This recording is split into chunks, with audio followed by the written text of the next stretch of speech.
जरूरी है क्योंकि उसने हमें संसार से क्या किया, उसने हमें संसार से अलग करने का मतलब है, मैंने सिखाया था कि आप संसार में तो हो, वचन कहता है, लेकिन संसार के जैसे, हम संसार के जैसे, हमारे काम संसार के जैसे, हमारे काम संसार के जैसे नहीं होने चाहिए, क्योंकि उसने हमें क्या किया है, हमें संसार में से चुनकर अलग किया है। आप सोचो कोई देश का मंत्री है, बहुत तगड़ा पावरफुल इंसान, अंबानी का नाम लेते हैं, है ना, धीरू भाई अंबानी, उनके बच्चे, अब अनिल अंबानी परिवार, अगर आपको चुने लुधियाना में से, तो क्या होगी आपके लिए, क्या बात होगी आपके लिए, ऐसा क्या होगा, गर्व की बात होगी कि नहीं होगी हमारे लिए, कि मैं ही क्यों चुना गया पूरे लुधियाना में, अपने मोहल्ले में, अपने परिवार में। और जो उसके कर्मचारी हैं वो, उनकी तो बल्ले बल्ले, है ना, वो एक हमारे एक इंडस्ट्रियल है, एक बहुत बड़ा नाम है। जब वो किसी को चुनते हैं तो उसे सारी फैसिलिटी भी देते हैं, घर भी देते हैं, गाड़ी भी देते हैं, सब कुछ देते हैं। वो यहाँ के हैं, कहाँ के, पृथ्वी के। लेकिन जिसे खुदा चुनकर अलग करे, वो क्या कम है, क्या कम हो सकता है वो? तो फिर अपने आप को कम मत आकिएगा, क्योंकि आप चुनकर क्या किए गए हो, अलग किए गए हो। हमें अपनी नाव में, हमें अपनी नाव पानी में रखनी है, लेकिन नाव में पानी नहीं रखना। हमें अपनी नाव पानी में तो रखनी है, लेकिन नाव में पानी नहीं रखना। ये है संसार में तो रहना है, लेकिन संसार को अपने अंदर नहीं आने देना। Hallelujah, hallelujah. 2 कुरिन्थियों 10:3।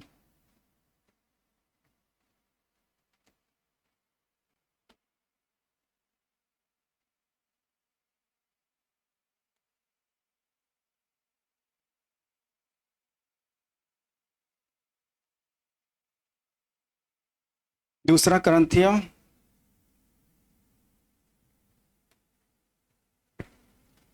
हम पढ़ेंगे 2 कुरिन्थियों उसका 10 अध्याय उसकी 3 वर्ष। क्योंकि यद्यपि हम शरीर में चलते फिरते हैं तो भी शरीर के अनुसार नहीं लड़ते। हाँ जी। क्योंकि हमारी लड़ाई के हथियार शारीरिक नहीं पर गढ़ों को ढा देने के लिए परमेश्वर के द्वारा सामर्थी है। हाँ जी, इसीलिए हम बस पीछे जाना 3।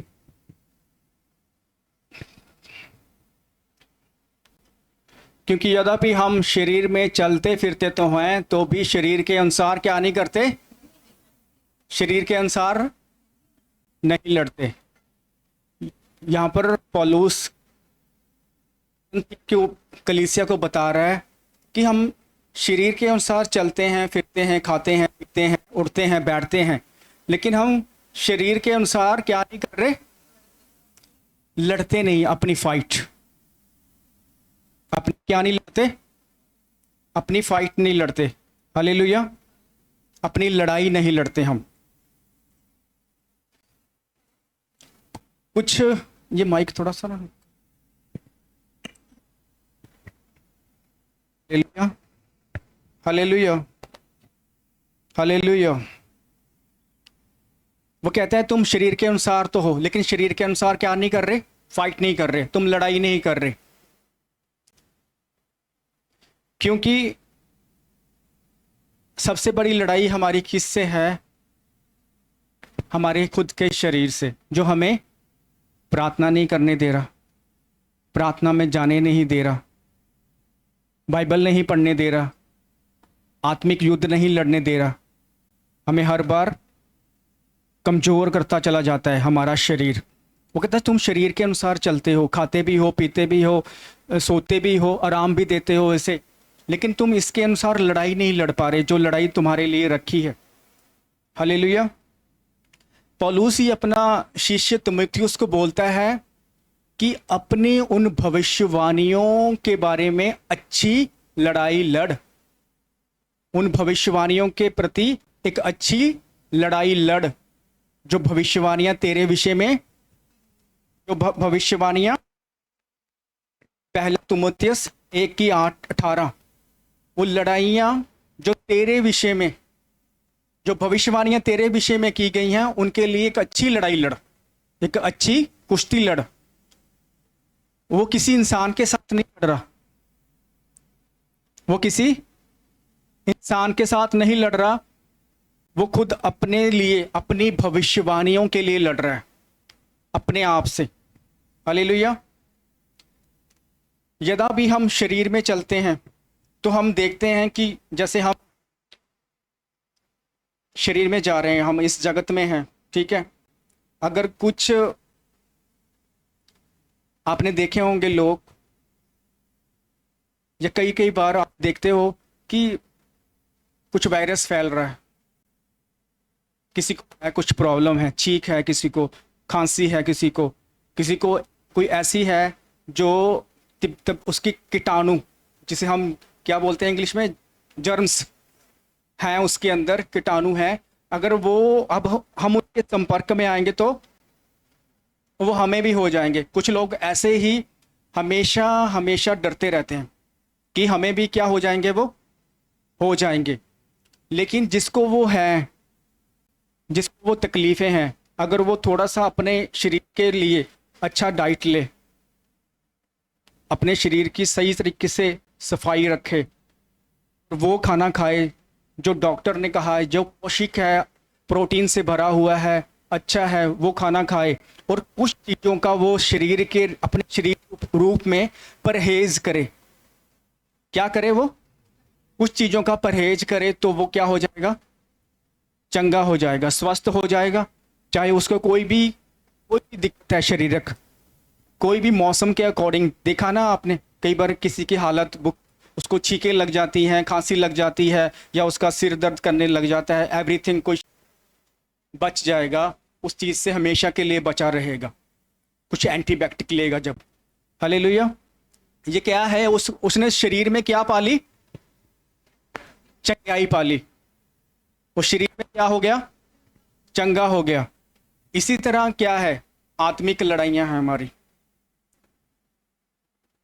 वो क्या है हमारी? कुछ आत्मिक लड़ाइयां हैं जो हम इस शरीर में रहते हुए क्या करनी है? लड़नी है। और वो कैसे लड़ी जाती है? कैसे लड़ी जाती है? हालेलुया। और वो कैसे लड़ी जाती हैं? वचन को पढ़। आत्मिक युद्ध कैसे लड़ा जाता है? आत्मिक क्रियाओं के द्वारा। किसके द्वारा? अगर हमें पता ही ना हो कि आत्मिक क्रियाएं हैं कौन सी। मैंने एक स्टोरी बताई थी ना, मैंने एक स्टोरी बताई थी, ध्यान से सुनना, मैं दोबारा फिर उसको रिपीट कर रहा हूँ। एक फौजी है, एक सोल्जर है बॉर्डर के ऊपर। माइक दूसरा चेंज करो, उसके सेल चेंज करो, ये पता नहीं डिस्टर्ब कर रहा है, रुक के चल रहा है। उसके पास सब कुछ है, टैंक है, स्टेट गन्स है, मिसाइल्स हैं, एवरीथिंग, सारी फैसिलिटी है उसके पास। हालेलुया। उसके पास सारी फैसिलिटीज है अवेलेबल। लेकिन वो कहे मेरे पास सब कुछ है, मुझे लड़ना की जरूरत क्या है? और वो सो जाए अपने कैंप में जाकर। हथियार है, मिसाइल्स हैं, टैंक्स हैं, सारा कुछ है उसके पास, लेकिन अगर वो लड़े ना, वो आराम से जाकर अपने कैंप के अंदर सो जाए, तो क्या होगा? दुश्मन आएगा और हमला करेगा। सबसे पहले किसे कैदी बनाएगा? उसी को बनाएगा जो आराम से सो रहा था, ये सोचकर कि टैंक अपने आप लड़ लेगा, या बंदूकें अपने आप चल जाएंगी, या फिर ये जो स्टेट गन्स रखी हैं, तोफ रखे हैं, मिसाइल से रखी हैं, अपने आप चल जाएंगी। ऐसे नहीं होगा। उसको क्या रहना पड़ेगा? चौकन्ना रहना पड़ेगा। क्योंकि वो कहां पर खड़ा है? बॉर्डर के ऊपर खड़ा है वो। उसकी रक्षा कर रहा है, उसकी ड्यूटी है, उसकी जिम्मेवारी है कि वो रक्षा करे। वो क्या करे? हिफाजत करे, रक्षा करे अपने देश की, अपने देश की रक्षा करे, हद पर खड़ा रहे, तैनात खड़ा रहे। Hallelujah, hallelujah. सब मेरी तरफ ध्यान दें, ध्यान डिस्टर्ब मत करने। मैं आपके लिए एक वचन निकालेंगे प्रिंस, अपना दूसरा तिमोथियस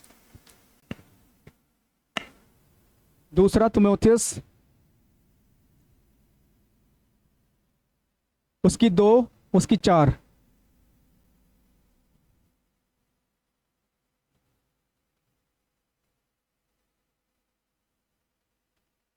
उसकी 2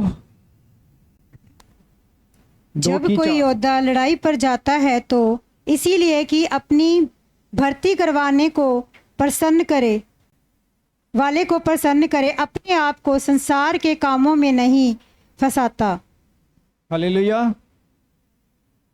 क्या लिखा है? जब कोई योद्धा लड़ाई पर जाता है तो इसीलिए कि अपने भर्ती करने वाले को प्रसन्न करे, अपने आप को संसार के कामों में नहीं फंसाता। हालेलुया। यहाँ पर क्या लिखा है? पौलुस तिमुथियुस से बोल रहा है कि जब कोई योद्धा लड़ाई पर जाता है तो इसलिए कि वो अपने भर्ती करने वाले को प्रसन्न करे, अपने आप को संसार के कामों में नहीं फंसाता, संसार के कामों में नहीं फंसाता। हालेलुया। यहाँ पर एक सोल्जर की बात कर रहा है। क्यों कर रहा है पौलुस? क्योंकि पौलुस भी एक रोमी सैनिक था वो। हालेलुया।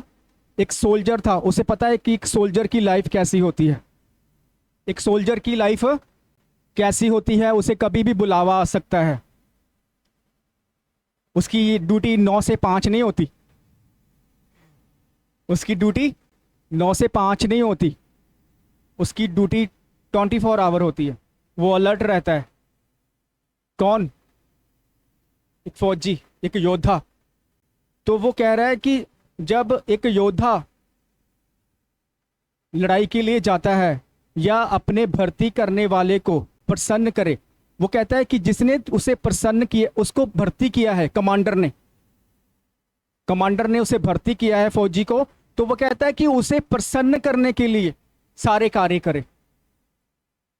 जिस तरह आपको और मेरे को परमेश्वर ने चुना है, किसके लिए? अपने कामों को करने के लिए। तो वो क्या कह रहा है कि वो अपने आप को संसार के कामों में क्या नहीं करता? फंसाता नहीं, मैं कहता हूं उलझाता नहीं। हालेलुया। क्या नहीं करता वो? आपने कभी फौजी देखे? फौजी है ना, देखे होंगे, सबने देखे होंगे फौजी। जब वो भर्ती होते ही ना, तब वो जो उनका कमांडर होता है, जो उनका ऑफिसर होता है, जो उन्हें भर्ती करता है, जो उन्हें ट्रेनिंग देता है, तो वो उनके सेल फोन जमा करवा लेते हैं। ये 6 महीने की ट्रेनिंग है आपकी, 3 महीने की ट्रेनिंग है या 1 साल की ट्रेनिंग है। आपको यहीं रहना है, यहीं खाना है, यहीं सब कुछ होगा आपका। आप अपने घर से बोरिया बिस्तर बंद करो और अपना पैक करो और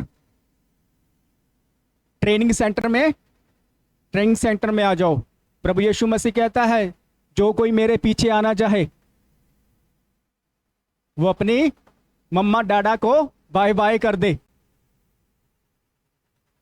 हल पर हाथ रखकर पीछे मुड़कर ना देखे। वो जो कोई मेरे पीछे आना चाहे वो अपना क्रूस उठाए और मेरे पीछे हो ले। वो कहता है कि मैं अपनी मम्मा को बाय बाय बोलाऊं, मैं अपने पिता को गाड़ाऊं। कहता मुर्दे अपने मुर्दों को खुद ब खुद गाड़ लेंगे, तू मेरे पीछे हो ले। हालेलुया। फौजी जब जाता है तो वो संसार से कट जाता है। किससे कट जाता है? संसार के टच से कट जाता है। उसके लिए एक बाउंड्री तैयार की जाती है। जब हम जाते हैं ना लाडोवाल की तरफ, वहां ट्रेनिंग सेंटर है, देखा है हम सब ने। इतनी 10-10 फुट की दीवारें होती हैं, वो ऊपर फिर कांटे लगे होते हैं और साइडों में फौजी तैनात होते हैं, एक चबूतरा सा बनाकर राइफल लेकर खड़े रहते हैं। और उसके अंदर क्या होती है? उनकी ट्रेनिंग। क्या होती है उनकी ट्रेनिंग? जो नए भर्ती किए हैं, हम क्या किए गए हैं मसीह में भी? हम भी भर्ती किए गए हैं। नए नहीं है अभी नए नहीं है हम, लेकिन हमारी ट्रेनिंग नहीं हुई, अब हो रही है यीशु मसीह के नाम से। आमीन। जब वो जा रहा है ट्रेनिंग के लिए तो वो अपने मम्मा से, अपने डैडा से, अपने ताई से, अपने फुफ्फड़, कनेडा वाली भूआ से भी कटा हुआ है। उसे अब कनेडा जाने की परवाह नहीं, अब वो फौजी बनने वाला है। हालेलुया। अब वो योद्धा बनने वाला है। हालेलुया। अब वो कमांडर बनने वाला है। रैंक है वहां पर भी। जब वो ट्रेनिंग में होती है तो उसका खाना पीना, नहाना धोना सब कुछ वही निर्धारित करता है, जो उनका कमांडर होता है। हालेलुया। उसको क्या खाना है, क्या पीना है, वही निर्धारित करेंगे। हालेलुया। तो पौलुस भी उसे सिखा रहा है कि जो योद्धा जाता है वो अपने आप को संसारिक कामों से दूर करता है, दूर करता है। वो वही काम करता है जो उसको उसका गवर्नर, उसका ट्रेनर जो उसे सिखा रहा है, उसको वही करना है। आपने कभी फौजी देखा है जो बॉर्डर पे भी लड़ रहा हो और उसने खेत भी संभाले हो कि खेतों विधि मेरे खेतों ਨੂੰ पानी ला दी, मैं पानी ला जाना, या मेरे डंगर रखे हुए हैं और डंगर भी संभालने हैं, या मेरा कोई बिजनेस चल रहा है, मेरी किरानी दुकान है ना, वो भी संभालनी है। वो ऐसा नहीं करता, फौजी ऐसा नहीं करता। उसका 24 आवर्स एक ही तरफ ध्यान होता है, अपने जो उसने उसे भर्ती किया है उसकी ओर ध्यान देता है, वो उसके ऑर्डर की ओर ध्यान देता है, कब मुझे ऑर्डर दे और मैं कब उस ऑर्डर को पूरा करूं। मेरे लिए नेक्स्ट ऑर्डर क्या है, मेरे लिए नेक्स्ट क्या है। वो हमेशा अपने कमांडर को खुश करने के लिए खड़ा रहता है। किसको खुश करने के लिए? किसको खुश करने के लिए? कौन? फौजी। हालेलुया। जो भर्ती के लिए बुलाया गया है, वो अपने आप को संसारी कामों में नहीं उलझाता। जो काम उसको दिया गया है वह उसी में संतुष्ट रहता है और उसी में लगा रहता है दिन और रात। वो दिन नहीं देखता और रात नहीं देखता, धूप नहीं देखता, छांव नहीं देखता, बारिश भी नहीं देखता वो। हालेलुया। एक फौजी को मैं जानता, एक वो हमारे घर में आते रहते थे, तो वो अपनी स्टोरी बता रहे थे, कहते हमें बर्फ में खड़ा रहना पड़ता है। वो कह रहे थे कि हम सतलुज दरिया ਦੇ ਵਿੱਚ ਜਦੋਂ ਸਮਗਲਿੰਗ ਕਰਦੇ ਆ ਨਾ ਤੇ ਅਸੀਂ ਪਾਣੀ ਦੇ ਵਿੱਚ ਵੀ ਖੜੇ ਰਹਿੰਦੇ ਆ, दरिया ਦੇ ਵਿੱਚ भी खड़े रहने हैं। सानू पता है वो कुछ ऐसी पाइप होती है उनके मुंह में, वो पाइप ही बाहर होती है, और वो सिर्फ किसके लिए? हमारे देश में गड़बड़ी ना हो, किसके लिए? हमारे देश में कोई नशे की लत ना लग जाए, इसलिए वो बॉर्डर पे खड़े रहते हैं। कोई अवैध हथियार ना ले आए हमारे देश में, इसलिए वो खड़े रहते हैं आप लोगों की और मेरी सुरक्षा के लिए। उसी तरह परमेश्वर ने आप लोगों को और मुझे चुना है अपने परिवार की क्या करने के लिए? अगर फौजी सो जाए और वो उठे ना, प्रार्थना का टाइम निकल जाए और वो मशरूफ हो मोबाइल में, फौजी ला लो, अगर फौजी मशरूफ हो रील देखने में, वीडियो गेम खेलने में, फौजी मशरूफ हो, तो क्या वो देश को बचा पाएगा? क्या वो अवैध नशा जो उसके देश में आ रहे हैं, लेकर आ रहे हैं, दुष्ट लेके आ रहा है ना, तो वो क्या उसे रोक पाएगा या उसे देख पाएगा? अगर वो आत्मा में अलर्ट नहीं होगा तो वो तो खुद अपने घर का क्या हुआ? बैरन।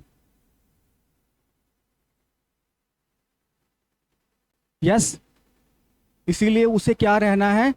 अलर्ट रहना है। वो कहता है कि जागते रहो और प्रार्थना करते रहो ताकि तुम, इट मीन्स वो दुष्ट आएगा।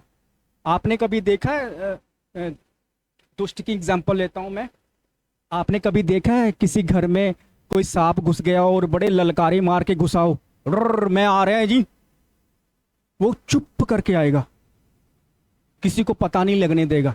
वो ऐसे ही आता है दुष्ट, जब आप आत्मा में बुझे हुए होते हो, जब आप आत्मा में जगे नहीं होते, क्योंकि वचन कहता है तुम दुष्ट की युक्तियों से अनजान नहीं हो। उस दुष्ट की युक्तियों से, उसकी योजनाओं से तुम अनजान नहीं हो। तुम जानते हो वो क्यों आया और कब आया और कैसे आएगा।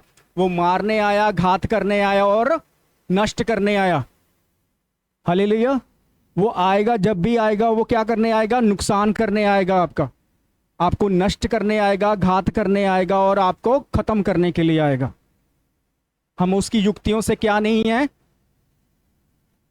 हम अनजान नहीं है उसकी युक्तियों से। हालेलुया। वो फालतू के जो फौजी है वो अपने आप को फालतू के कामों में नहीं उलझाएगा। उसको पता है मेरा काम इतने बजे से लेकर इतने बजे तक है। अगर हम व्यवसाय कर रहे हैं, अगर हम भी मसीह में हैं, अगर हम कोई काम कर रहे हैं, तो हम जितना हमारा टाइम है, टाइम पीरियड है, हम उतना ही टाइम पीरियड करेंगे। अपना जॉब करेंगे, अपना काम करेंगे, अपनी दुकान खोलेंगे, अपने काम पर जाएंगे। उसके अलावा हम जो हमारा टाइम परमेश्वर का है वो हम किसको देंगे? परमेश्वर को देंगे। जब हम उसकी हजूर में बैठेंगे, जब हम उसके साथ समय व्यतीत करेंगे, तो वो हमें क्या देगा? वो हमें प्रकाशन देगा, वो हमें ज्ञान की बातें देगा, क्योंकि ज्ञान प्रकाशन उसी की ओर से दिया जाता है।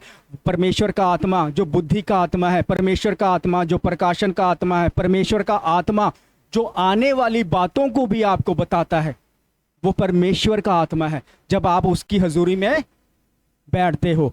हालेलुया। इसकी 5 में क्या लिखा है? फिर अखाड़े में लड़ने वाला यदि विधि के अनुसार ना लड़े तो मुकुट नहीं। अगर अखाड़े में लड़ने वाला विधि के अनुसार ना लड़े तो मतलब कि लड़ाई करने के कुछ नियम हैं, कुछ रूल एंड रेगुलेशन होते हैं लड़ाई करने के भी। हालेलुया। अगर 2 पहलवान अखाड़े में लड़ रहे हैं तो वो एक रूल के तहत लड़ रहे हैं। वो एक दूसरे को दंदी नहीं मार सकते, वो एक दूसरे को सोंड नहीं मार सकते। उनके कुछ रूल हैं। वो एक दूसरे को लात नहीं मार सकते, उनके कुछ रूल है। फाउल हो जाएगा, बाहर निकाल दी जाए, डिस्क्वालीफाई हो जाएगा, वो कभी नहीं खेल पाएगा। वो अगर उसने कुछ ऐसे कदम उठा दिए तो वो डिस्क्वालीफाई कर दिया जाएगा हमेशा हमेशा के लिए। परमेश्वर का दास कह रहा है कि अगर एक लड़ने वाला नियम के साथ ना लड़े, किसके साथ ना लड़े? नियम के साथ ना लड़े, तो वो मुकुट नहीं पाता, वो इनाम नहीं पाता। हालेलुया। ये लिखा ना, कामों में फंसाना। फंसाने का मतलब है कि उसने अपने आप को उलझा लिया। आपने देखा उलझना, अगर किसी के पाँव में या किसी के जीवन में उलझना है तो वो क्या नहीं कर पाएंगे? किसी को फंसाया हुआ है। ये उलझना जो शब्द है ना, मैंने प्रिंस आपको व्हाट्सएप किया हुआ है, जो ये इसको इब्रानी में जिसमें लिखी गई थी बाइबल, उसमें कहते हैं अपने आप को उलझा लेना, खुद अपने आप को उलझा लेना। इंसान अपने आप को खुद उलझा लेता है, परमेश्वर नहीं उलझाता उसे। इंसान अपने आप को फालतू के कामों में क्या कर लेता है? उलझा लेता है। उलझाना ग्रीक शब्द है, ठीक है। इसका इंग्लिश में ये लिखा है, और संसार में उलझना। पाप तो संसार की चिंताओं में इस तरह फंसाया जाना कि परमेश्वर की सेवा में रुकावट आए। एक सैनिक के उदाहरण में समझाया गया है संसार के मालिक, संसार के मामलों में नहीं उलझना, ताकि वह अपने अर्धगारी को क्या कर सके? प्रसन्न कर सके। इसके बारे में 2 पतरस 2:20 में भी लिखा गया। इसका ग्रीक वर्ड ये क्या है? फसाना। और जो फसाना है ना, ये वर्ड जो प्रभु यीशु मसीह के क्रूस के ऊपर जब वो लटके गए थे, जो उनके सर के ऊपर कांटों का ताज था ना, वो इसी चीज को दर्शा रहा था कि वो हमारे उस उलझना को, हम जब हम उलझे होते हैं किसी मसले में, तो हमारा क्या नहीं काम कर रहा होता है? माइंड नहीं काम कर रहा होता है। क्या हमने सुना है कई बार, है ना, लोगों से, भाइयों से, बहनों से, कि मेरा दिमाग नहीं काम कर रहा है, उनमें क्या करा। वो प्रभु यीशु मसीह ने सारी उलझना कहाँ पर ले ली? कलवरी के क्रूस के ऊपर, अपने सर के ऊपर कांटों भरा ताज। वो उलझना थी। जब भेड़ और बकरियां कांटों में उलझ जाती थी तो चरवाहा निकालता था उन्हें। हालेलुया। कौन निकालता था? वो चरवाहा निकालता था। ये हमें, जब हम एक इंसान उलझना में फंसा होता है, क्या किस में फंसा होता है? उलझना में फंसा होता है, तो वो क्या नहीं कर पाता? निकल नहीं पाता। इब्रानियों की किताब कहती है 12:1 में, देखते हैं क्या कहती है।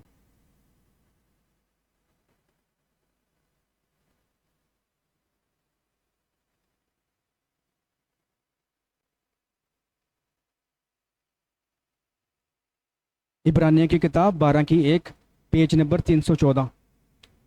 इब्रानियों की किताब 12 की 1 में लिखा है, इस कारण जब कभी गवाहों का ऐसा बड़ा बादल हमको घेरे हुए है तो आओ हर एक रोकने वाली वस्तु को और उलझाने वाले पाप को दूर कर कर वो दौड़ें जिसमें हमें दौड़ना है। धीरज से दौड़ें, वो दौड़ जिसमें हमें दौड़ना है।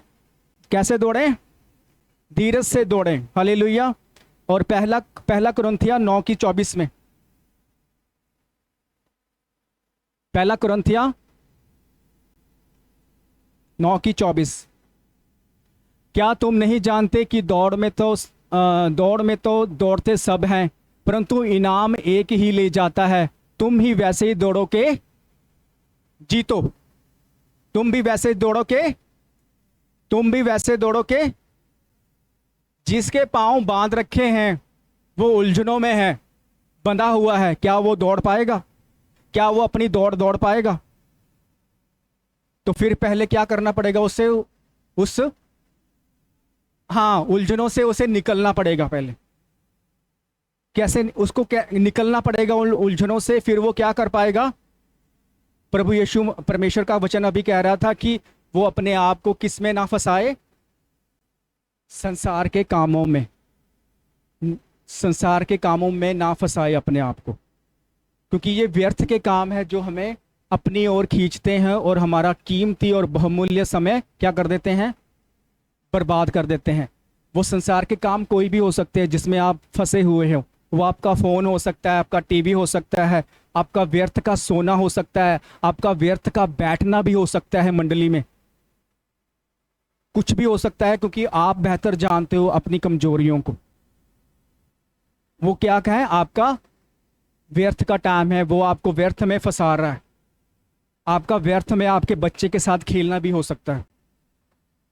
जब आप प्रार्थना करोगे घुटनों पे तो आपका बच्चा भी आपको देखेगा कि मेरा पिता प्रार्थना कर रहा है, मेरी माँ प्रार्थना कर रही है, तो मैं भी क्या करूं? उसके साथ प्रार्थना करूं, घुटनों में बैठूं। जब आप छोटे होते ही उसे सिखा नहीं रहे अच्छी बातें, तो वो बड़ा होकर भी नहीं आपकी मानेगा। अगर आप छोटे होते ही उसे कह रहे हो मार बेटे मार, वो बड़ा होकर भी मारेगा। फिर दुआएं करा लो, नहीं होगा फिर, क्योंकि आपने छोटे होते क्या सिखाया? उसे मारना सिखाया। अब वो बड़ा होकर भी क्या करेगा? मारेगा। फिर रखो उपवास, फिर गोडियां ते बैठो, तो चाहे थल्ले कंडे बिछा के बैठो, फिर नहीं वो मननेगा। वो अपने एक्सपीरियंस से बोल रही है बहन। यस, वो अपने एक्सपीरियंस से बोल रही है मेरी बहन, ऐसे नहीं बोल रही। जब हम बच्चों को बचपन में नहीं ट्रेनिंग करेंगे तो वो बड़े होकर आपकी ट्रेनिंग कर देंगे, आपकी ट्रेनिंग करा देंगे। वो कैसे? घुटनों पे उपवास करा के। पास्टर नहीं करेगा, पास्टर आपके लिए नहीं करेगा उपवास। मैं तो करना भी नहीं। मैं तो अपनी आत्मिक उन्नति के लिए और अपनी कलीसिया की आत्मिक उन्नति के लिए करूंगा, ताकि उसके ऊपर वरदान आए, ताकि उनके ढक्कन टूट जाएं, लगे ना दोबारा ढक्कन ही ना मिले उन्हें, जो उनके दिमाग के ऊपर पर्दा है वो जल जाए। मैं तो ऐसे प्रार्थना करूंगा। हालेलुया। हमें क्या कैसे लड़ना है? हमें उन उलझनों से हमें ही निकलना है। क्यों निकलना है? अब आप पूछोगे पास्टर जी कैसे निकलना है, क्यों निकलना है, हम कैसे निकल सकते हैं उससे? तो वचन कहता है इफिसियों की किताब 3:20, इफिसियों की किताब 3:20, पेज नंबर 267। इफिसियों की किताब 3:20। हाँ जी। अब जो ऐसा सामर्थी है कि हमारी विनती और समझ से कहीं अधिक काम कर सकता है, उस सामर्थ्य के अनुसार जो हम में, सामने देखो, अब जो ऐसा सामर्थी है जो हमारी विनती और समझ से कहीं अधिक काम कर सकता है, जो उस सामर्थ्य के अनुसार जो हम में किस में कार्य करता है? किस में कार्य करता है? आप में कार्य करता है। क्या कार्य करता है? क्या कार्य करता है? सामने देखो, मेरे मुंह पे नहीं लिखा। सामर्थ। किससे? परमेश्वर ने कहा तुम मिलना, एक दूसरे से मिलना, इकट्ठे होना मत छोड़ना, जब तक स्वर्ग से क्या ना पालो, क्या ना पालो? स्वर्ग से सामर्थ ना पालो। पवित्र आत्मा की सामर्थ, पवित्र आत्मा का प्रगटीकरण। पवित्र आत्मा अलग है, सामर्थ अलग है। सामर्थ अलग है और पावर अलग है।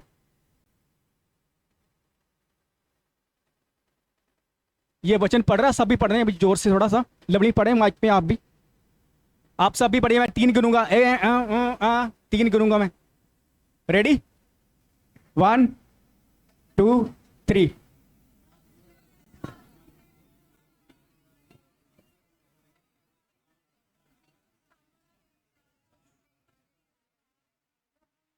इसमें ना एक ट्विस्ट है, पकड़ा किसी ने?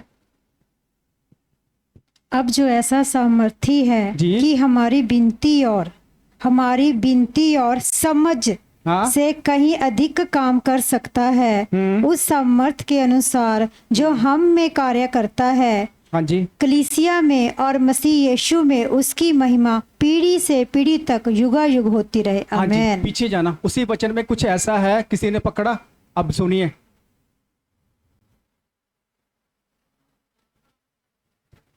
क्या कर सकता है? क्या लिखा है? करता नहीं है, काम कर सकता है लिखा है। वो करता क्यों नहीं पता? क्योंकि आपको नहीं पता आपके अंदर है क्या। क्योंकि आपने उस सामर्थ्य को क्या कर दिया है? लिमिटेड, छिपा नहीं लिया। आप छिपा भी नहीं सकते, सामर्थ्य को कोई नहीं छिपा सकता। हालेलुया। जब प्रभु यीशु मसीह सामर्थ्य से भरे हुए जाते थे तो दुष्ट आत्माएं पता दस देती थी, वो बता देती थी कि इस बंदे के अंदर सामर्थ्य है, ये तो परमेश्वर का जन है। हालेलुया। सामर्थ्य को कोई नहीं छिपा सकता है, वो प्रगट होती है। Hallelujah, hallelujah. वो कहता है कि काम कर सकता है उस सामर्थ्य के अनुसार जो हम में कार्य करता है। लेकिन अगर हमने ही उसे लिमिटेड बना दिया है कि तू इतना सही कर सकता है, इससे ज्यादा नहीं कर सकता, तो फिर वो कर सकता है। बाहर से तो इतना बड़ा डैम खोल के रखा हुआ है, इतना बड़ा भाखड़ा डैम खोल के रखा है उसने। लेकिन आपने अगर छोटी सी नदी अपने घर की तरफ बहा रखी है तो इसमें डैम का कसूर नहीं है। फ्लो तो बाहर पीछे से बहुत बड़ा आ रहा है, फ्लो तो बहुत जबरदस्त आ रहा है, और वो सबके लिए आ रहा है, आपके लिए, मेरे लिए, या इनके लिए, सबके लिए एक समान आ रहा है फ्लो। लेकिन आपने उसे एक पतला सा, एक नाली सी बना रखी है कि इतना ही चाहिए मुझे। अगर आपको इतना ही चाहिए तो वो भी उतने ही में संतुष्ट है, क्योंकि वो कहता है काम कर सकता है उस सामर्थ्य के अनुसार जो हम में कार्य करता है। अगर आपकी वो लिमिटेशन ही लिमिटेड है, अगर आप 50 गज के घर में ही खुश हो तो फिर ठीक है, तो फिर वो भी उतना ही कार्य करेगा, क्योंकि उसकी सामर्थ्य उतनी ही कार्य करेगी जितना आप इस्तेमाल करोगे। हालेलुया। क्योंकि यूहन्ना की किताब, पहला यूहन्ना 4:4 में क्या लिखा है? पहला यूहन्ना 4:4 में क्या लिखा है? देखो क्या लिखा है। 335, पेज नंबर 335। हाँ जी, देखो, अब सामने देखिए सारे। हे बालको, तुम परमेश्वर के हो। कौन है परमेश्वर का? हे बालको, हे बालको, हे बालको, तुम परमेश्वर के हो। कौन कह रहा है कि नहीं है? कौन कह रहा है कि नहीं है? हे बालको, तुम परमेश्वर के हो और तुमने उन पर जय पाई है। हालेलुया। क्योंकि जो तुम में है उससे जो इस संसार में है क्या है? हालेलुया। तो क्या करना है हमें? उन वस्तुओं में, उन अभिलाषाओं में क्या नहीं करना हमें? अपने आप को उलझाना नहीं है। आज ओवर टाइम कर लेता हूं, आज ओवर टाइम कर लेती हूं, आज डबल ओवर टाइम कर लेता हूं। सारी जिंदगी ओवर टाइम करते रह जाओगे आप।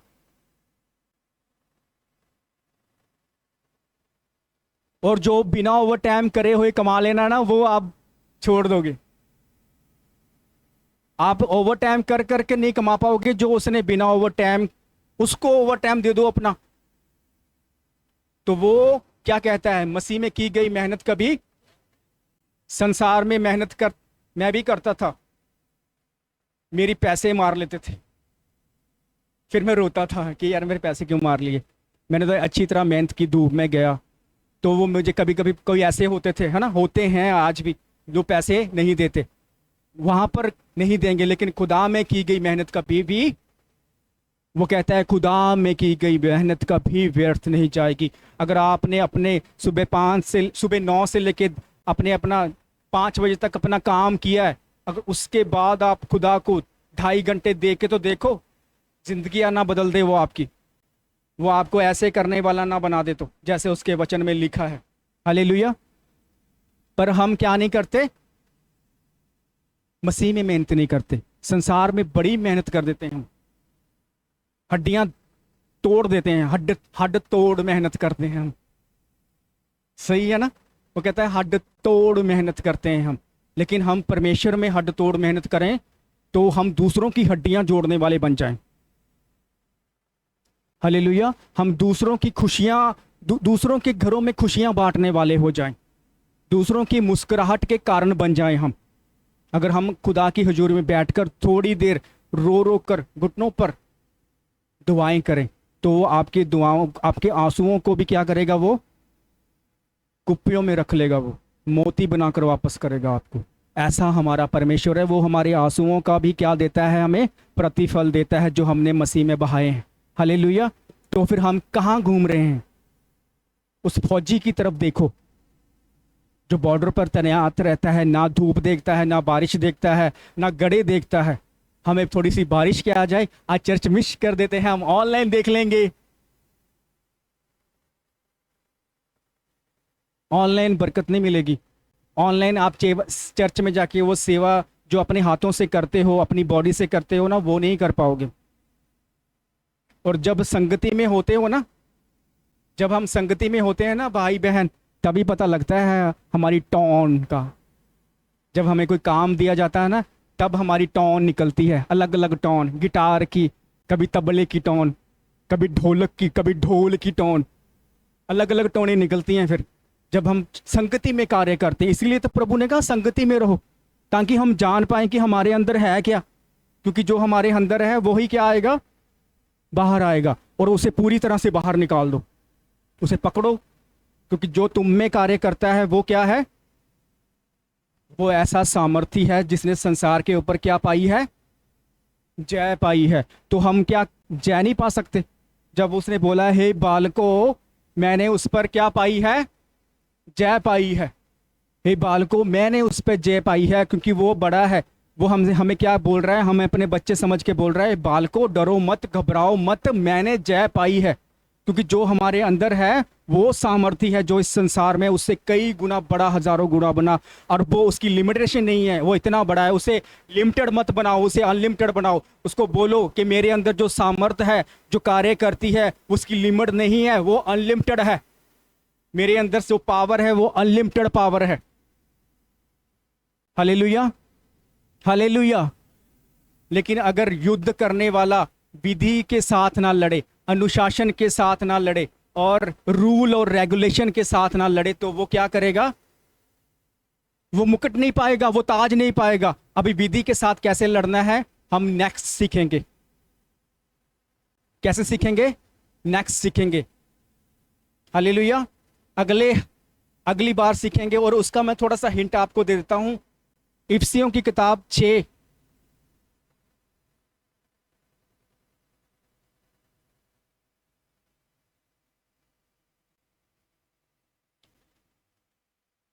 10 6 का 10।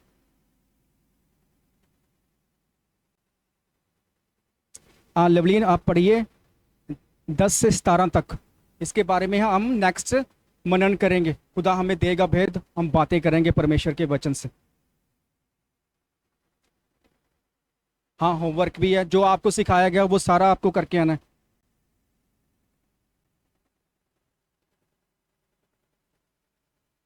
टू 6-9।